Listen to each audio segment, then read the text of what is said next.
आ रही है तो सही है। चलो फिर तो ठीक।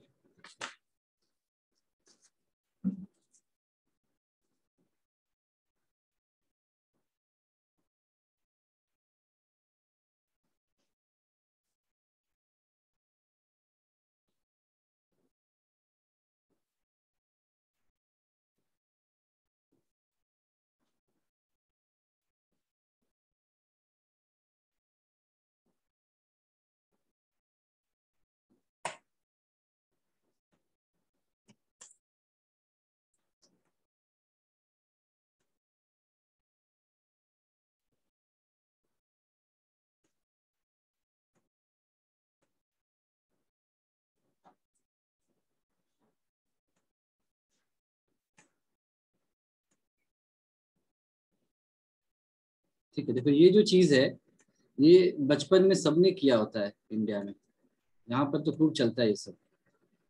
तो आपने क्वेश्चन को अगर पढ़ा हो पहले तो अच्छी बात है, नहीं भी पढ़ा तो समझ में आ जाएगा। ये देखो क्या है, एक पोटैटो रेस है, मतलब कि पोटैटो को उठा करके कहीं रखना है, इस तरह का गेम है। ठीक है, और एक bucket is placed at the starting point. तो ये आपका मान लो पॉइंट ए है, स्टार्टिंग पॉइंट है, और यहाँ पर एक बकेट रखा हुआ है। ठीक, within which is 5 metre from the first potato. इस जगह पर पहला पोटैटो रखा हुआ है जो ए से 5 मीटर की दूरी पर है, इसको बी मान लिया। ठीक है, and the other potatoes are placed 3 metre apart in a straight line. अब बी के बाद बाकी हर पोटैटो 3-3 मीटर की दूरी पर रखा हुआ है, ऐसे करके। मतलब ये भी तीन, ये भी तीन, ये भी तीन है, ये भी तीन है, ये भी तीन है, एंड सो ऑन। ठीक है, there are 10 potatoes in the line. तो ये पहला पोटैटो है, ये दूसरा, और ये 10th, ऐसा कुछ कह रहा है। अब क्या कहानी है, the competitor starts from the bucket. तो एक जो कॉम्पिटिटर है वो इस पॉइंट यानी बकेट से स्टार्ट करता है, picks up the nearest potato, यहाँ से पहले पोटैटो के पास आएगा वो, रन्स बैक विथ इट, वापस जाएगा, drops it in the bucket, और पहले बकेट में उसको ड्रॉप कर देगा। तो बताओ कि पहले मतलब पॉइंट ए से दौड़ करके पहले पोटैटो के पास आना, वापस से बकेट पे जाने में कितना डिस्टेंस उसने कवर किया? 10 मीटर। 10 10 मीटर। मीटर। ठीक है, सभी एग्री कर रहे हैं? ए से स्टार्ट Yes, किया, बी तक गया Yes, 5 मीटर, और पोटैटो को उठाया, वापस ए पर गया, बकेट पे रख दिया, तो ये 10 मीटर हो गए आपके। अच्छा, ये हो गया। ठीक है, drops it in the bucket. इसके बाद runs back to pick up the next potato. अब वापस ए से गया, कहाँ तक जाएगा? एक पोटैटो जो था वो तो खत्म हो चुका है, अब ये पॉइंट सी पर गया, कितना डिस्टेंस कवर किया? 8 मीटर। 8 मीटर। 8 मीटर। उसको उठाया, वापस से दौड़ा, ए पर आया, और 16 इसको मीटर। डाल दिया 16 मीटर। अच्छा, फिर उसने क्या किया, फिर वापस गया दौड़ा, और पॉइंट डी पर आया, कितना डिस्टेंस कवर किया? 11। 11, और वापस जाकर के ए पर ड्रॉप किया, कितना हुआ? 22 मीटर। 22। अब वो ऐसे करते करते A10, उसको ऐसे कुछ मान लिया। आखिरी बार जब आएगा, जब 9 पोटैटो रखे जा चुके होंगे, तो आखिरी बार वो आएगा तो कितना डिस्टेंस कवर करेगा?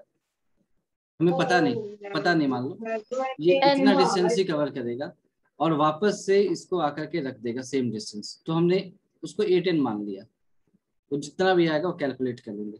तो ये जो सारे डिस्टेंस आया ना, 10, 16, 22 प्लस प्लस प्लस 18, इसको ऐड करना है। What is the total distance the competitor has to run. तो आपको समझ में आ गया होगा कि जैसे ही उसने 10वां पोटैटो रखा, उसके बाद वो और आगे नहीं दौड़ेगा, क्योंकि कुछ बचा नहीं, गेम खत्म। तो कितनी दौड़ लगाई उसने, ये समझ में आ गया आपको, या कंफ्यूजन है इसमें? बताओ। Yes yes sir. तो देख सकते हो पहला टर्म क्या है, पहला टर्म है ए से जाना पहले पोटैटो तक, वापस ए तक आना, ये पहला टर्म है। दूसरा क्या है, ए से जाना, अब पहले की बात खत्म हो गई है ना, अब इसके बारे में बात नहीं हो रही है। ए से जाना दूसरे पोटैटो तक, वापस उस पोटैटो को लेकर के ए पर आना, उसको रख देना बकेट में, ये दूसरा टर्म है। तो वैसे ही आखिरी टर्म क्या होगा, ए से लास्ट पोटैटो तक जाना, उसको उठाना, वापस ए पर आना और इसको बकेट पे रख देना, ये आखिरी टर्म होगा। समझ में आया कि नहीं आया? Yes. Yes. इसमें कहीं किसी को कंफ्यूजन है तो पूछो।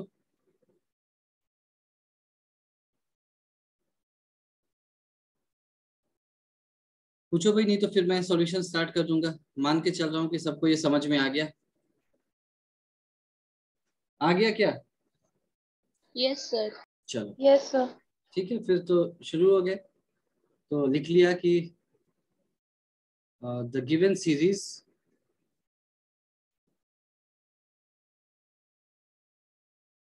रिप्रेजेंटिंग, या इसको चाहो तो अगर एग्जाम के हिसाब से लिखना है तो पहले तो लिख दिया,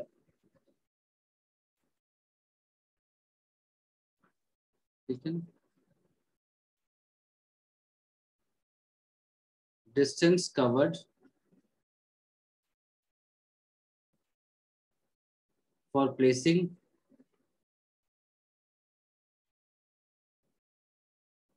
the first potato in the bucket. In the bucket.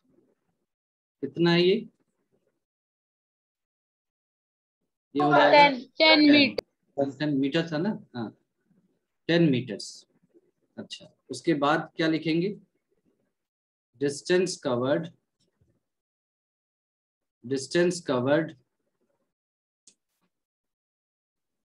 For placing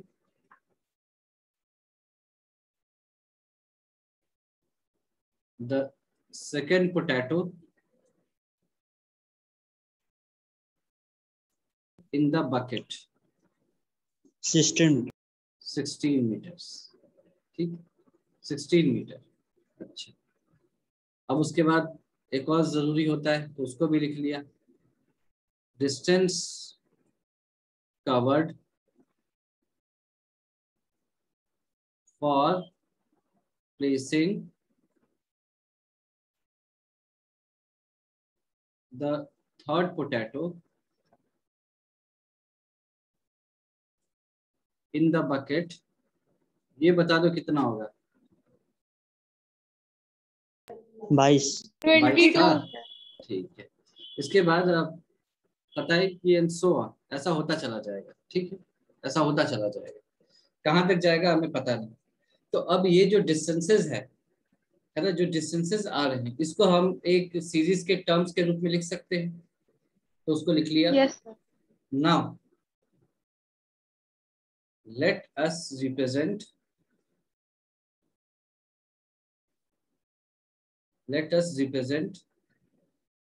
the distances traveled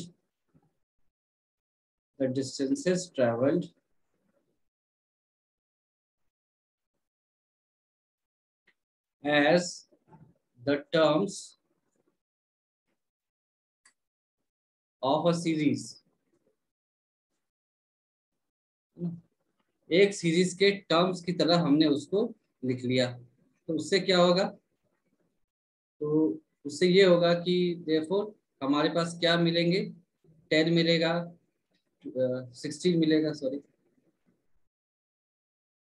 10 मिलेगा, फिर 16 मिलेगा, फिर 22 मिलेगा, फिर 28 मिलता, एंड सो ऑन। आखिरी में हमें 810 मिलेगा। ठीक है, यहाँ तक सही है? Yes, sir. Yes, तो sir. ये बताओ इनका डिफरेंस। 6। 6. इसका डिफरेंस 6। तो दो कंसेक्यूटिव टर्म का डिफरेंस 6 आ गया, मतलब कांस्टेंट आ गया। तो हम क्या बोलेंगे कि भैया आप तो एपी Is जैसे equal दिखते to हो, 6. है given ना? series in AP. हाँ, हम ये बोलते हैं ना कि भाई आप तो एपी जैसे दिखते हो। Yes. तो कहेगा कि तो मेरी स्टिकर चिपका दो, तो यहाँ लिख दिया। This implies the given series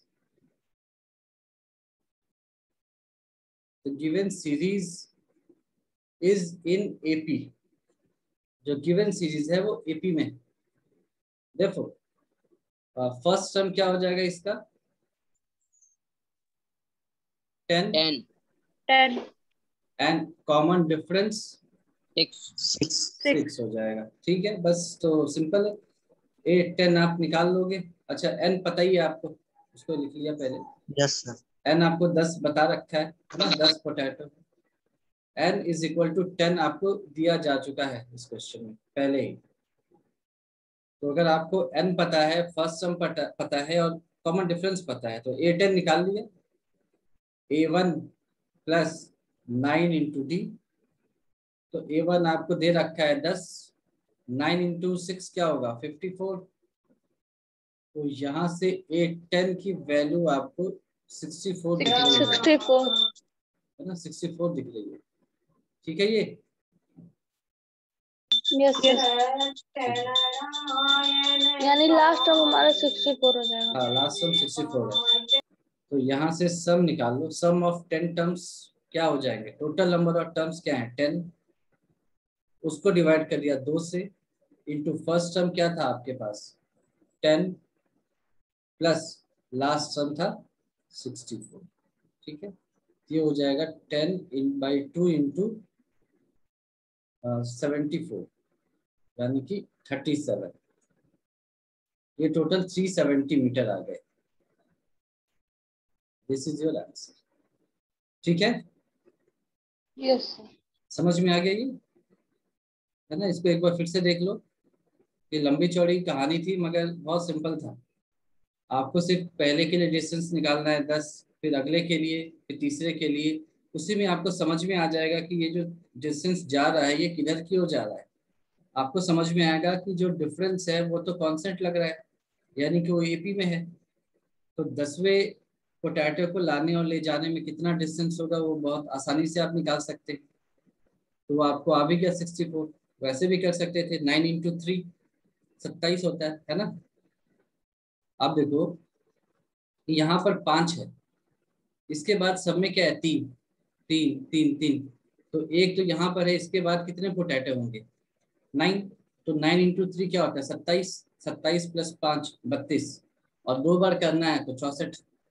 तो 64 आया होगा, देख लो, है ना। 64 आया होगा, आया है। उसके बाद सम कर लिए 10 by 2 into first term that is 10 plus 64, वहां से निकाल लिया। ठीक है, ये समझ में आ गया। Yes sir. Yes sir. इसमें इस पूरे एक्सरसाइज में किसी को कुछ पूछना है एपी में, या समझ में आ गया अच्छे से,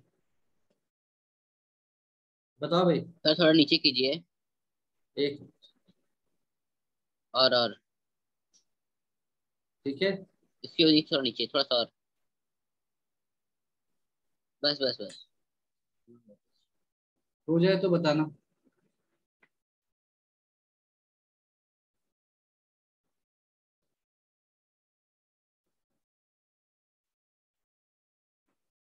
सर एपी का भी असाइनमेंट भेज दीजिएगा। हाँ, एपी उससे पहले उसका भेजना, लीनियर इक्वेशन इन 2 वेरिएबल्स। आ गया सर। Yes sir. सर कल मैंने, रिवीजन हो जा रहा है पूरे चैप्टर का उसका। हाँ वो तो इसीलिए पॉलिनोमियल्स का मैंने डेट भी बढ़ा दिया, तुमको देखा होगा वो 15 अगस्त 17 अगस्त तक कर दिया मैंने। तो आराम से बना के भेज सकते हो। ठीक है, तो चलो ये हो गया। तो अब मैं कुछ सर अलग मैंने 12 का ही सबमिट किया है। कर दिया। चलो वेरी गुड। Yes sir. जिन्होंने नहीं 12 किया को ही है कर दिया। उनके लिए है कि भाई अभी टाइम है। तो ऐसा नहीं कि कहीं से आप टीप करके नहीं बनाओगे, उसको समझ करके समय लगा करके बनाओ। ठीक है, यस सर, कर उसमें अपने लिए आप। समझे। तभी मजा आएगा पॉलिनोमियल्स और सीखने में। ये सब पॉलिनोमियल्स क्यों इंपॉर्टेंट है, क्योंकि पॉलिनोमियल बेस है आपके क्वाड्रेटिक या इन जनरल इक्वेशंस का। और इक्वेशंस काफी जरूरी हैं आपको 12th के मैथमेटिक्स को समझने के लिए, है ना। इसीलिए ग्राफ्स वगैरह समझना जरूरी है। तो चलो एपी हो गया। तो मैं अब इसमें थोड़ी इधर उधर की बातें करते हैं हम, जनरल सी बातें जो आपके काम की हैं, इसको ध्यान से सुनना। सर हाँ बोलो। सर जो वो एक क्वेश्चन था, if the polynomial x4 minus 6x³ plus 16x² minus 25x plus 10 is हाँ divided by another polynomial x² minus 2x plus k, हाँ then remainder is equal to x plus a, find k and a। हाँ तो sir इसमें उस तरीके से करेंगे क्या कि मतलब x² minus 2x plus k को उससे डिवाइड कर दें, देन जो रिमाइंडर आए उसको उसके हिसाब से पुट कर दे कर वैल्यू। सकते हो वैसे, पर मेरे ख्याल से उससे काफी हाँ। लंबा हो गया हो सर जाएगा। यस फैक्टर से सर। करेंगे ना। आप जीरोस के हिसाब से कर सकते हो। पॉलिनोमियल्स में जीरोस का जो कॉन्सेप्ट होता है कि अगर fx बाई जी एक्स हम कह रहे हैं, अगर gx जो है वो fx को डिवाइड कर रहा है, इसका मतलब है कि जहां पर gx 0 होगा उस जगह पर fx 0 जरूर होगा। यानी कि अगर मैं तुमसे कहता हूँ, ऐसे कह रहा हूँ, इसका मतलब है fx बाई जी एक्स, ऐसे मान लो ऐसा डिवीजन है। यस तो सर। जहां पर अगर ये इसका फैक्टर है तो जहां पर gx 0 होगा उसी जगह पर fx भी 0 होगा, जरूर होना ही पड़ेगा उसको। ठीक है, तो वैसे कर सकते हैं, उससे जल्दी होता है। चलो मैं जब क्वाड्रेटिक में आऊंगा तो बताऊंगा ये सब, है ना, क्वाड्रेटिक में आऊंगा तो बताऊंगा, या तुम लोग ये सब अटेंडेंस पीरियड में पूछा करो, है ना, अभी मुझे ये सब बताना नहीं। सर पॉलिनोमियल सेंड कर दिए आपको, होमवर्क कब तक चेक होगा सर? हो जाएगा, जल्दी हो जाएगा, क्योंकि एक एक करके आता है ना, तो सारे अगर जैसे 10 आ जाए तो मैं जल्दी से करता हूँ, नहीं तो फिर आज एक ने भेजा, फिर दूसरे ने भेजा, फिर से बड़ा टाइम लगता है, तो मैं वेट करता हूँ इकट्ठे आ जाए कुछ, फिर करूँगा। चलो ठीक है, अब बाकी बातें हम कल अटेंडेंस वाले पीरियड में करेंगे। अभी मैं एपी के बारे में कुछ अब बताना चाहूंगा, क्योंकि अब एपी का बेसिक आपको पता है ना, यस सर, मेरा नहीं पता, एपी Yes, कुछ भी नहीं sir. समझ में आया ना। सब पता है। Yes sir. तो अब क्या है कि अब हम पता है। स्मार्ट बन गए हैं थोड़े, तो अब हम थोड़े और स्मार्ट बनते हैं अपनी लाइन ऑफ थिंकिंग को इम्प्रूव करके। जैसे मैं तुमसे कहूँ, और अभी एक क्वेश्चन भी कराऊंगा कि जनरल तरीका क्या होता है, कि आपसे कहा गया कि if sum of 3 numbers in AP is K, मान लो कुछ भी ऐसा दे रखा है और इसके आगे भी कुछ और इन्फॉर्मेशन देगा, ऐसा नहीं है कि वो यहीं रुक जाएगा, वो कुछ भी देगा, हमें पता नहीं, हमने अभी ऐसे ही मान लिया sum of 3 numbers in AP is K। तो हम जो तीनों नंबर लेंगे वो क्या लेंगे आपके हिसाब से? 3 नंबर्स की बात कर रहा है, इसका मतलब 3 कंसेक्यूटिव नंबर की बात कर रहा है कि मेरे पास 3 कंसेक्यूटिव नंबर्स हैं, उनका सम, वो तीनों एपी में है और उनका सम के आ रहा है। तो कैसे हम लेते हैं नंबर्स को, कैसे चूज करेंगे, क्या लगता है आपको? सर के पहला हो जाएगा, के तो दूसरा सम है, मतलब के से तो अगर मतलब ही नहीं है, के से तो मतलब ही नहीं है, के तो सम है। सर अगर पहला x सर, होगा तो A दूसरा x+1 हो तो A जाएगा प्लस A और प्लस तीसरा D x एक प्लस एक टू हो करके, हाँ जाएगा। A आकांक्षा प्लस तुम पहले बताओ तुम्हारा क्या है? सर ए पहले अगर पहला वाला हाँ a है तो दूसरा a+1 हो जाएगा। A+1, 1 क्यों? यहाँ A थोड़ी plus का D ना? कॉमन A डिफरेंस थोड़ी प्लस D बताया गया, होगा ना। कॉमन डिफरेंस नहीं बताया गया यहाँ, यहाँ सिर्फ तुमको 3 नंबर्स बताए गए हैं जो एपी में है, कॉमन डिफरेंस वगैरह कुछ नहीं बताया गया। हाँ तो सर सर तो फिर कॉमन डिफरेंस को लेट कर ले रहे हैं। क्या 1, उसको लेट करना नो पड़ेगा सर ना। वो नहीं सर आप ऐसे भी तो लिख कॉन्स्टिट्यूटिव नंबर बोले हैं ना, तो एक कॉन्स्टिट्यूटिव नंबर ऐड करते हैं तो पहले को a कंसेक्यूटिव लेके फिर नंबर उसमें एपी +1। वाले, ये एपी में कंसेक्यूटिव है, ये नेचुरल नंबर कंसेक्यूटिव नहीं है। जैसे तो हमने कहा, डिफरेंट हाँ, कॉन्सेक्यूटिव 3, 6, 9, 12, 15, ये सभी कंसेक्यूटिव एपी में है। ठीक है, इसका मतलब ये नहीं है तो कि सर 3 इसमें के बाद 4 2a हो आता है। जाएगा फिर। 2 है नहीं, नहीं। ये तो मैंने एग्जांपल बताया 3, 6, इसको क्यों मान रही हो? 3, 6, 9, ये तो मैंने ऐसे ही कुछ बोल दिया। A plus A। सोचो थोड़ा, अभी तक तो पढ़ा दिया है ना एपी, उसके हिसाब से सोचो क्या होगा। सर मैं बताऊं? हाँ बताओ। सर पहला a होगा दूसरा तो a1 हो फर्स्ट जाएगा। तो A1 वाले से क्या मतलब है, वो तो नाम है ना उसके, तो उसको फर्स्ट टर्म A1 हो जाएगा और sir second term A1 plus D हो जाएगा और चलो थर्ड टर्म A1 प्लस वो हो जाएगा 2D। ऐसा होगा। यस सर, फिर तीनों के बीच में से प्लस का साइन लगा देंगे, फिर इज इक्वल टू K हो जाएगा। यानी तुम ये कह रहे हो कि A plus A D plus D plus plus A A plus plus 2D। 2D is equal to K। तो यस यहाँ से तुम कह रहे हो कि 3A प्लस 3D की वैल्यू K और A प्लस D की वैल्यू K/3, ऐसा कुछ कह रहे हो क्या? ऐसा कुछ कह रहे हो? Yes sir. सभी अग्री कर रहे हैं इससे? Yes, बाकी जगह भी यस बोलो सर। भाई, उनको भी सबको समझ में आना चाहिए। Sum yes of sir. 3 numbers AP में है, उनका सम K है। उसने कहा कि हम पहले को A मान लेते हैं, फिर अगला A प्लस D हो जाएगा, फिर उसके बाद वाला A प्लस 2D हो जाएगा। मतलब पहला टर्म हमने A माना, कॉमन डिफरेंस को D माना, ऐड किया, तो ऐसा कुछ आएगा। ठीक है ये? Yes yes sir. ठीक है ना, तो बाकी सर भी मैं भी बोलो। तो पहले वाले डी को तो 1 मान ली थी मैं। डी को 1 नहीं मान सकते ना। अब जैसे तुमसे पूछा जाए कि एक आदमी की एज पता करनी है कुछ कंडीशन दे करके, तो तुम थोड़ी मान सकते हो कि उसका एज मान लो 10 साल है, ऐसे थोड़ी मानते हैं, एक्स मान सकते हैं, हाँ तुम नंबर प्रेजेंट थोड़ी एज मान एक्स सकते मान हैं। सकते हैं। या तुम कहो कि सॉल्यूशन उसका 40 आ रहा है तो तुमने पहले ही मान लिया, मान लो 40 साल का है, हेंस प्रूव्ड। ऐसा थोड़ी होता है, Yes. आपको वेरिएबल मानना पड़ता है, कांस्टेंट थोड़ी मान सकते हैं। 1 तो फिक्स हो गया, ठीक है। तो ये समझ में आया, ये ठीक है। Yes sir. बोलो भाई, एक दो आवाज आ रही है, बाकी सब क्या है, Yes, समझ में sir. आया या नहीं आया? Yes sir. Yes sir. हाँ, यस सर। लेकिन हम ऐसे करेंगे नहीं। हम ऐसा, आंसर इससे सही आएगा बिल्कुल, लेकिन हम ऐसा करते नहीं हैं। क्या करते हैं फिर वो देख लो, कि जब भी ऑड नंबर्स का सम हो, ऐसे 3 नंबर्स का मतलब क्या हो गया, ऑड हो गए। तो Yes, जब sir. भी, हाँ पहले देखो, जब भी ऑड नंबर्स एपी में हो, है ना, जब भी ऑड नंबर्स एपी में हो एंड उनके सम की बात हो रही हो, जैसे यहाँ पर हो रही है, उनके सम की बात हो रही हो,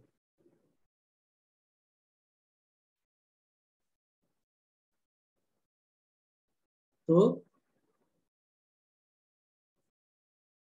कॉमन डिफरेंस हमेशा डी लेंगे। ये तो पहली बात हुई, हमेशा डी लेंगे। ठीक है, समझ में आया ये?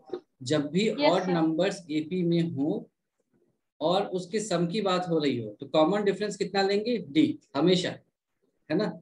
ये पूरे, जब तक आपने आईआईटी जेईई क्लियर नहीं किया तब तक ये बात आपके दिमाग में होनी चाहिए, ये पूरे मैथमेटिक्स के लिए बताई जा रही है। अब अगर एग्जाम्पल के रूप में ले लिया, 3 numbers आर इन एपी, है ना, 3 numbers आर इन एपी, तो तुम कह सकते हो कि भाई यहाँ तो सही तो माना था, कॉमन डिफरेंस डी तो माना, इसमें गलती क्या है? गलती कुछ भी नहीं है, लेकिन हम ऐसे लेंगे नहीं, हम ऐसे लेंगे कि कैलकुलेशन हमारा आसान हो जाए। तो बीच वाले नंबर को क्या लिया, ए, ठीक है। फिर इसके आगे वाला क्या हो जाएगा, बी इसका, हाँ, बी रख लीजिए सर। नहीं नहीं नहीं, तुमने पढ़ा नहीं, ऊपर क्या लिखा गया? Sir A plus 3D। अच्छा नहीं, वो A A plus plus D, D. हाँ A A plus D, D हो गया, इधर क्या हो जाएगा, A plus two, A, two D, A A minus plus two D. पीछे क्या हो जाएगा, A minus D. A A minus minus D. D. अब भी ये सही है, तीनों नंबर एपी में है क्या? यस सर है। Common difference, Yes, sir. Common difference कितना है डी। इनका, डी है, सर डी। ऐड कर दो, कि आना चाहिए, बताना कि फायदा क्या हो रहा है यहाँ से। Plus D minus D cancel हो रहे हैं क्या, यस ए की वैल्यू केवल सीधे ए की वैल्यू मिल रही। k/3 मिल गई। Yes sir. समझ में आया ये कि क्यों ऐसा किया गया, Yes, sir.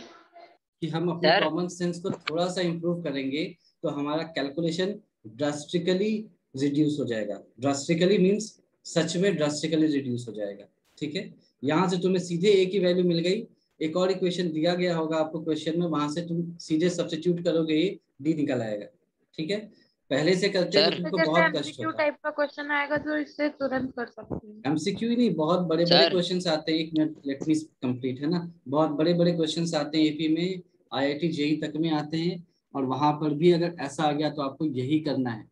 मतलब मैं इसीलिए बोल रहा हूँ कि केवल 10th के लिए नहीं बताया जा रहा है, आपको आने वाले 2 साल 3 साल जब तक आपने जेईई क्लियर नहीं किया तब तक आपको यही दिमाग में बैठाना है कि जब भी एपी के नंबर्स आ गए, ऑड नंबर्स आ गए और उनके सम की बात हो रही हो, उनके सम की बात हो रही हो, तब कॉमन डिफरेंस डी लेंगे।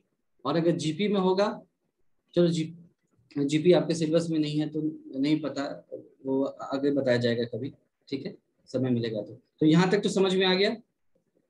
सर हाँ बोलो, आप ये ए माइनस डी क्यों लिए हैं? क्यों, ए माइनस डी से ए कितना बड़ा है, इससे ये कितना बड़ा है, इनके बीच का डिफरेंस डी। डी। डी। इसके बीच का डिफरेंस यस सर। डी। तो मैंने इसीलिए ए माइनस डी, और इसी तरह से उसको प्लांट किया गया कि डी से हम गेट रिड ऑफ डी, सिर्फ ए के टर्म्स में आ जाए, यस सर। है ना। अगर ए प्लस डी लेते तो फिर हम लोग का कॉमन डिफरेंस कहाँ निकल पाता। इसीलिए हम अच्छा ए से हाँ, स्टार्ट यस करें। Sir, yes sir. ठीक है, अब एक और एग्जांपल लिया, ये तुम बताओ 5 numbers आर इन एपी। ये कभी भी 10th में भी ऐसे क्वेश्चन पूछते हैं, 3 numbers are in AP, 5 numbers in AP, तब ऐसे ही लेना है 5 numbers इन एपी। इसमें बताओ क्या क्या लेंगे।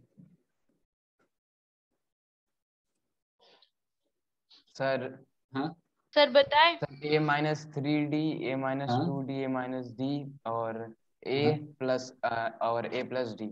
ए प्लस नहीं, बाकी 4 तो सही है, आखिरी गलत है। सर इसलिए देखो देखो सुनो मेरी बात, हमेशा ऑड नंबर हो ना तो बीच से स्टार्ट करो, बिल्कुल आगे पीछे से Yes, करोगे sir. कंफ्यूज हो जाओगे। सिर्फ ए से स्टार्ट किया ए चुपचाप, सब बीच ए होगा, फिर प्लस ए प्लस डी, ए प्लस डी प्लस डी, ए प्लस 2D प्लस बस। 2 और डी से इधर माइनस डी, इधर माइनस में आ ए जाओ। Plus D, A minus 2D।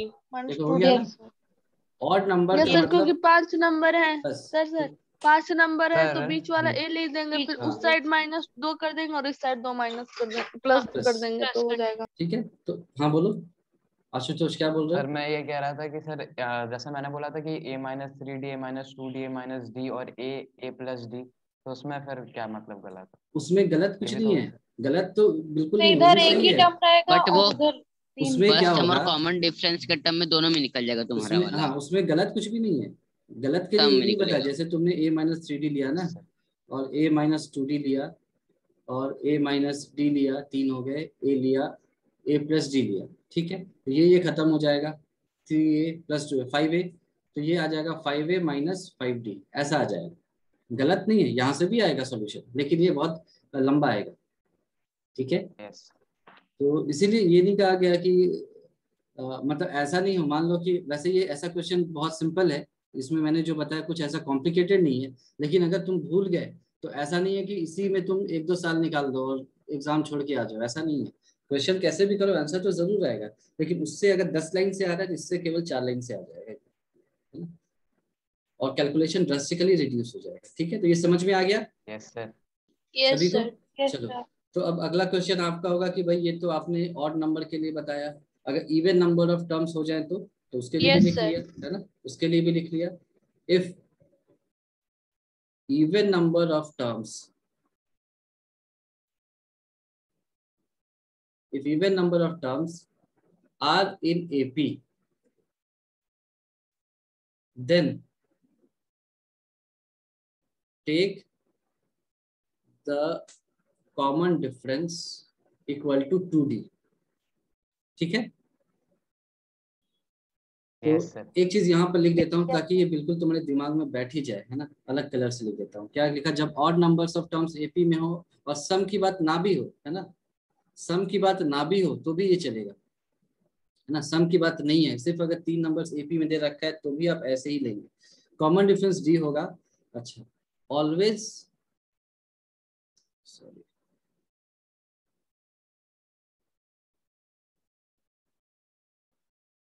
Start from A, from A, पहले ए से स्टार्ट करना है आपको, है ना। Always start from A and then write other terms. याद रहेगा ये, जब भी इवन और नंबर Yes, की sir. बात आती है हमेशा आपको कहाँ से स्टार्ट करना है, ऑड नंबर ए से, से। सॉरी ए से स्टार्ट करना है ना, उसके बाद बाकी काम करना है। इवन नंबर सर के तो लिए हम भी कोई भी एपी लेते हैं, हाँ, कोई भी एपी लेते हैं तो उसको ए से ही तो स्टार्ट करते हैं। नहीं नहीं नहीं नहीं, कोई भी एपी क्वेश्चन में दिया होता है, यहाँ पर आपको एपी अपने से मानना है। अभी तक जो आप पढ़ रहे थे उसमें ये थोड़ी कहा गया था कि सम ऑफ इतने नंबर्स हाँ, ये वो हैं। मतलब अगर क्वेश्चन में अगर कई बार दे देता है कि ए टर्म जैसे हमारा एथ थर्ड टर्म हमारा इतना है, फोर्थ टर्म हमारा इतना है, तो 7 टर्म कितना होगा, हाँ, तो तो उसमें उसमें मान हम सकते ए हैं, निकालते हैं। उसमें भी ऐसे मान सकते हैं, उसमें भी ऐसे मान सकते हैं, उसमें भी यही करोगे आंसर जल्दी आएगा, करके देखना। ये तो जनरल सी बात है ना, ये केवल एक क्वेश्चन के लिए नहीं है, ये जितने भी सर ऑड नंबर्स उसको ऑफ ए एपी लेट आएंगे, करके कर। हाँ उसमें हम तो देखो अभी तो हम सीख रहे थे ना, मैं शुरू में ही तुमको ये सब बता दूं तो सब कुछ खत्म हो जाएगा ना। तो अब हमने क्या बोला कि अब आप थोड़े सीख चुके हैं, स्मार्ट बन चुके हैं, तो एक कैलकुलेशन को फास्ट करने के लिए है, ये कोई जादू नहीं है। जाहिर सी बात है, ये कब सीखेगा आदमी? जब एपी अच्छे से समझ जाएगा, तब वो समझेगा कि हम कैलकुलेशन को भी फास्ट कर सकते हैं, है कि नहीं? Yes sir. मैथमेटिक्स में यही तो होता है, पहले तो हम बेसिक कैलकुलेशन सीखते हैं, फिर उसके बाद हम अपने स्पीड को बढ़ाते हैं। तो यहाँ पर भी ऐसा ही है। अब अगर इवन नंबर्स ऑफ टर्म्स हो जाएं एपी में, तो always take the common difference to D. ठीक है, स्टार्ट कहाँ से करेंगे? Start from A. नहीं नहीं, start from A minus D and A plus D. ये याद रखें, इन दोनों का डिफरेंस सर ऐसा क्यों? बता रहा हूँ ना।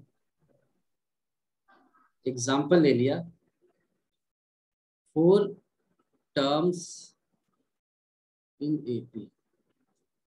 अच्छा देखो, एक चीज समझ लो, कॉमन डिफरेंस टू डी का मतलब ये नहीं है कि कॉमन डिफरेंस 2 बार ले लिया हमने, ऐसा नहीं है। डी तो तुम्हारा वेरिएबल है ना, डी वेरिएबल है, कॉमन डिफरेंस को रिप्रेजेंट करता है। ऐसा नहीं है कि कॉमन डिफरेंस डबल हो जाएगा, वो नहीं होगा। सिर्फ डी को 2D लेंगे। मतलब कि अगर 4 टर्म्स एपी में है तो उसको हम कैसे लेंगे? पहले ए माइनस डी लिया, फिर ए प्लस डी लिया। अगला बताओ इधर क्या होगा? ए plus 2D। Sir A plus नहीं, ए प्लस 3D। 2D है ना डिफरेंस, ए माइनस डी, ए प्लस डी, ए प्लस 3D और ए माइनस 3D। ठीक है, समझ में आया? अब इनको ऐड करो तो डी के सारे टर्म्स कैंसिल, 4A आ जाएगा सीधे। ठीक है, समझ में आया यहाँ तक? Yes sir. Yes sir. अच्छा, इसमें तुम एक चीज समझो कि ये जो डी है ना, ये वेरिएबल है, लिखने का तरीका है। इसका मतलब जैसे मान लो मैं तुमसे कहता हूँ कि जैसे मैं तुमसे कहता हूँ कि 5 है, 7 है, 9 है, 11 है, तो यहाँ पर डी क्या है? 2। तो मैं 2। तो इसमें ऐसे नहीं, तुम इसको ऐसे ही मान सकते हो कि let common difference is equal to 2D। मैं कॉमन डिफरेंस को 2D भी तो मान सकता हूँ, डी की वैल्यू 1 आ जाएगी। ऐसा थोड़ी है कि डी हमेशा कॉमन डिफरेंस को ही रिप्रेजेंट करेगा। कॉमन डिफरेंस को मैंने 2D मान लिया, क्या दिक्कत है? जो डिफरेंस है ना इन दोनों का, उसको कॉमन डिफरेंस बोलते हैं। डी तो एक वेरिएबल था, तो ऐसा नहीं है कि डी एक ऐसा फिक्स है कि ये यही हो सकता है, इसके अलावा कुछ नहीं हो सकता, ऐसा नहीं है, है ना? हम उसको वेरी कर सकते हैं। समझ में आया? Yes sir. ठीक है, तो इसमें अगर समझ में आया तो ठीक है। एक क्वेश्चन देता हूँ, इसको आप घर से करके लाएंगे। सम of 3 numbers in AP is 12 and sum of, एक क्वेश्चन को देखना जरा, and sum of their cubes is 288. Find the numbers.